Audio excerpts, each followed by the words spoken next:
your guests always say we have to work on ourselves before a relationship. Work, work, work. Well, what does that exactly mean, and how do we do it?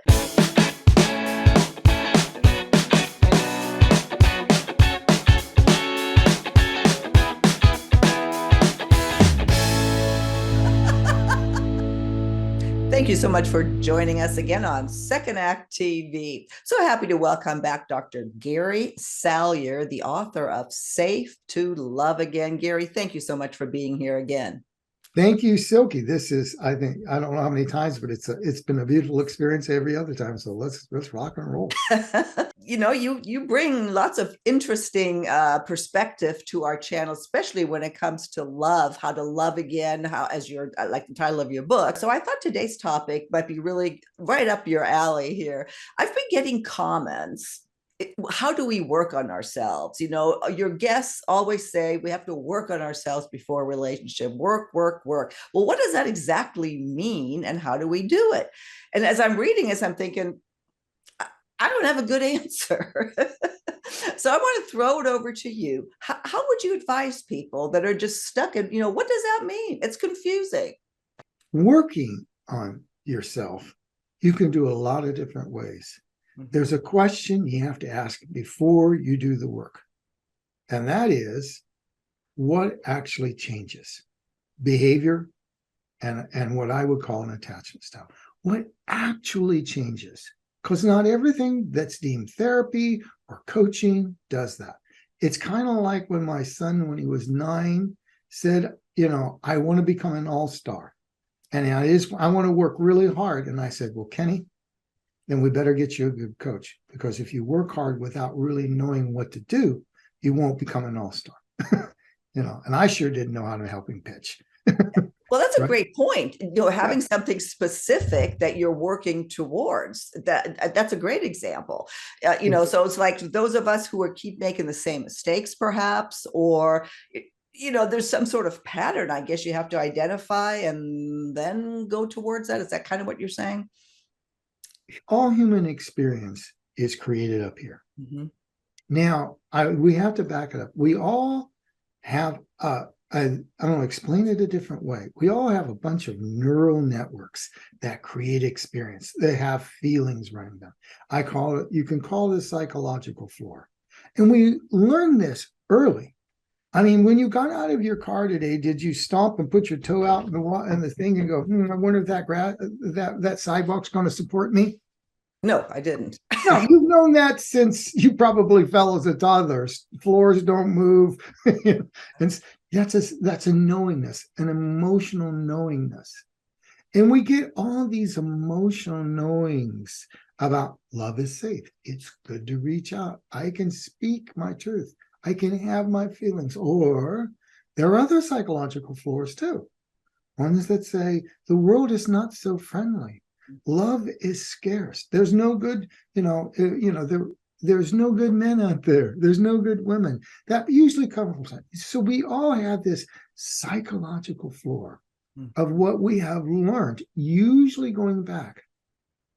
Now, if sometimes those neural networks are friendly towards love, they support love. They create emotions that support love, that allow you to go out and be open and vulnerable enough to pull in a really good partner, yet got a good enough boundaries. Mm-hmm. On the other hand, if there's a lot of pain running on that floor, then we have a lot of protection parts. Instead of connection parts, we have protection parts.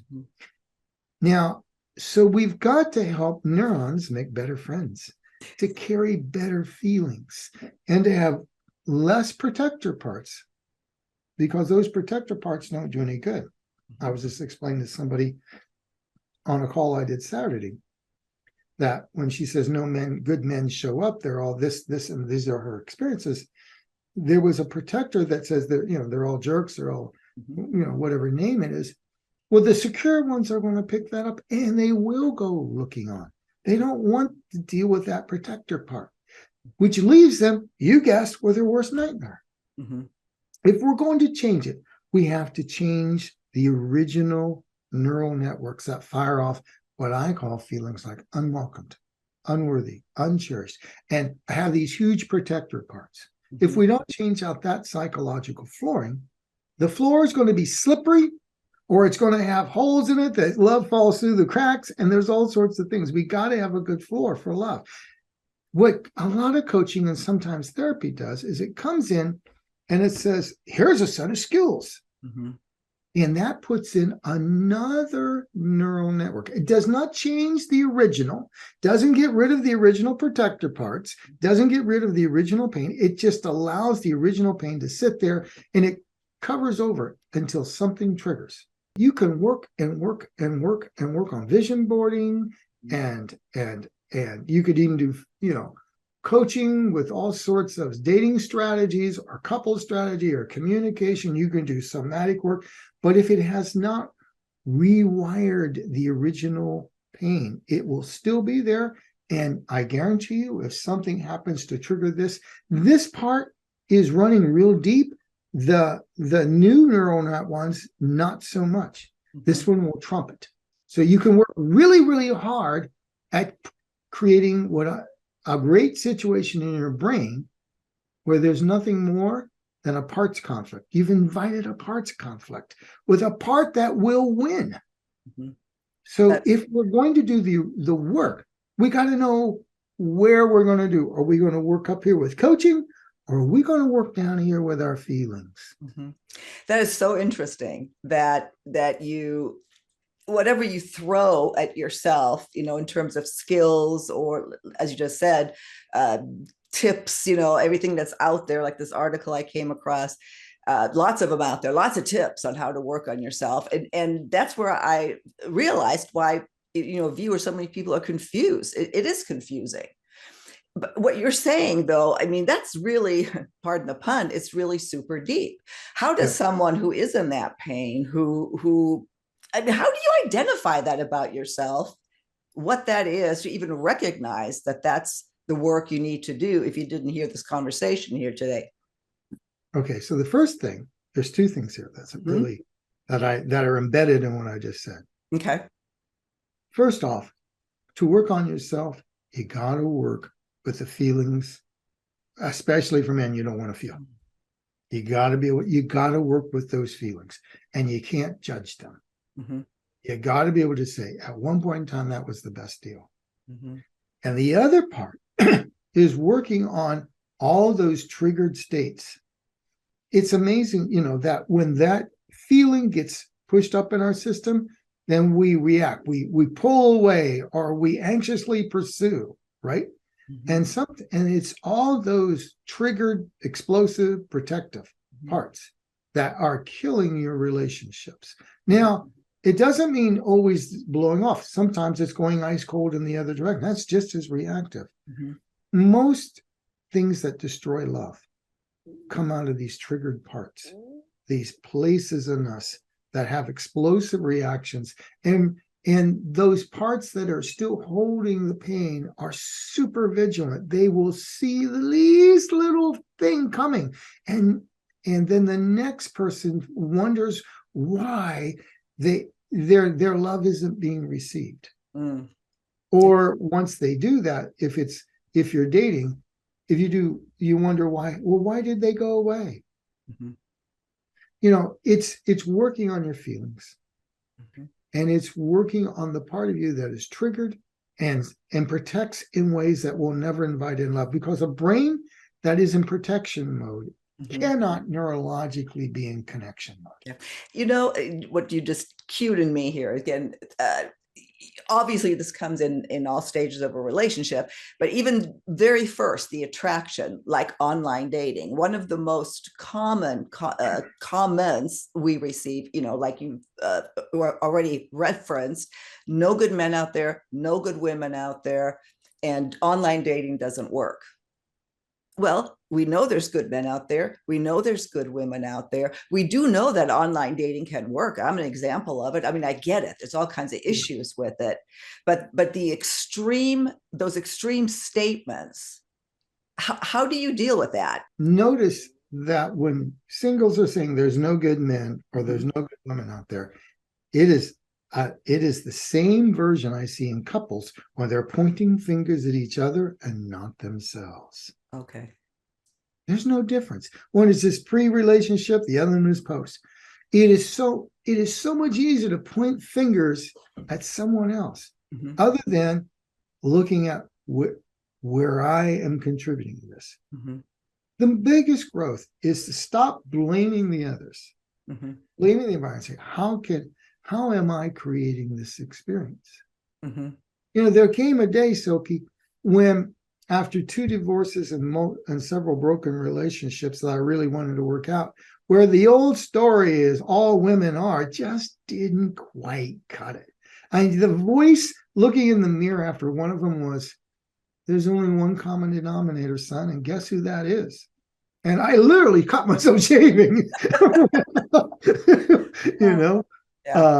because it just really grabbed there. It was a fundamental realization. Stop pointing. Yep. When singles, if you're loading up, there are no good men out there, then some part of you is looking for what's wrong with this one? How is that going to feel on the other side? It's no different than I had one of my live events years ago. There was a man saying there's no good women out there. They're all, blah, blah, blah. And I just said, ladies, are there any good women in here? Yes. I said, take a good look. I've done it the opposite way too. They're good. What are we doing? Those protector parts set up pain for the other person. They're not trying to connect. And it drives away the good ones and leaves us with our worst nightmares. So people that, but I had these experiences. This always happens. My last 5 dates were like this. Yeah. Again, what's the common denominator? And having that, I guess, courage. Yes. To look at that. I think it's courage. Now, some of it does happen. There, online dating has put some schnookers out there. Yes. Right? Yes. Where it comes into the pain aspect comes where you take it personally. The avoidance are out there because it's a prayer from heaven. It's not personal. If they ghost you, it ain't got nothing to do with you. Right. That's one element of looking at it. And you don't have to continue dating. It's okay to say, next, where's the secure one? Without holding your grievances. It's like in life. There's always going to be some salesperson out there that's going to try to sell you that lemon car on the lot because they're trying to get rid of inventory, right? There's always that. But we don't say, I'll never drive a car again. There are no good cars. I don't think we get that the energy we put out, the universe mirrors. All I know is the more I worked on myself, which meant I become the partner I'm looking for. I become the love I'm looking for. To not hold grievances, to take responsibility, to change old feelings. So I kept projecting them on my partners. More and more love showed up, and then the right one did. That's the scenario. And this is deeper than just coaching or skills or online internet. This is changing the way your brain at a deep level, working on yourself is lovingly, without judging yourself, in rapport with those hurt parts. So they took the best deal available, to gently nudge them and coax them so they can feel safe in a world where is it 100% safe? No, but they know that you have a relationship with reality that you're going to choose the right thing. Now that takes some deeper work that I can talk about in this show, but the deep work is emotional, and it's pointing the finger at yourself without blame, to really love yourself up so you can love them. That's not like saying, do I have the right pics? Is it from the right angle? And, I have a coach write the certain online, and even about dating strategy, because working on yourself means knowing that you have a beautiful higher self that didn't always get the neural connections in your brain to create what you came here for, and that's love.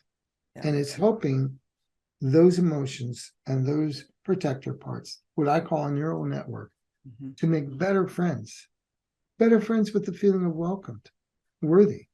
Yeah. If we can do that to raise your identity so that you're no longer a victim, you're at choice. This is the biggest internal change. And never set up a parts conflict with yourself. Mhm. There is no win there. Lots to think about. It's deep, like you said, for lack of a better word. And the people listening, I'm looking forward to the comments and see what the questions are, because it is you're bringing this down to a whole other floor. I was going to say level, but floor versus before you can really get into, like you said, the strategies. We are starting to come to the end. Is there anything else you want to add, Gary, on this before we close? Yeah, don't fear what's deep. We have a culture that we're memes, on Instagram. I think you're allowed 59 seconds before they cut you off. You can't see anything significant. Mm-hmm. The surface is not where deep change is. Mm. There is grace in going deep. If you stay at the surface, you don't often hit. This is where what you want really lives. Don't fear the deep. The deep is just your best self waiting to be released. Wow, I like that. Well, let's end on that, Gary. I will link to all of your information. Dr. Salyer is available online or via Zoom if you are interested in getting into this deeper or on a one-on-one. And Gary, your book, I'll link to it. Terrific book, and I can't wait to talk to you on our next episode of Second Act TV. Thank you, Silky. Bye.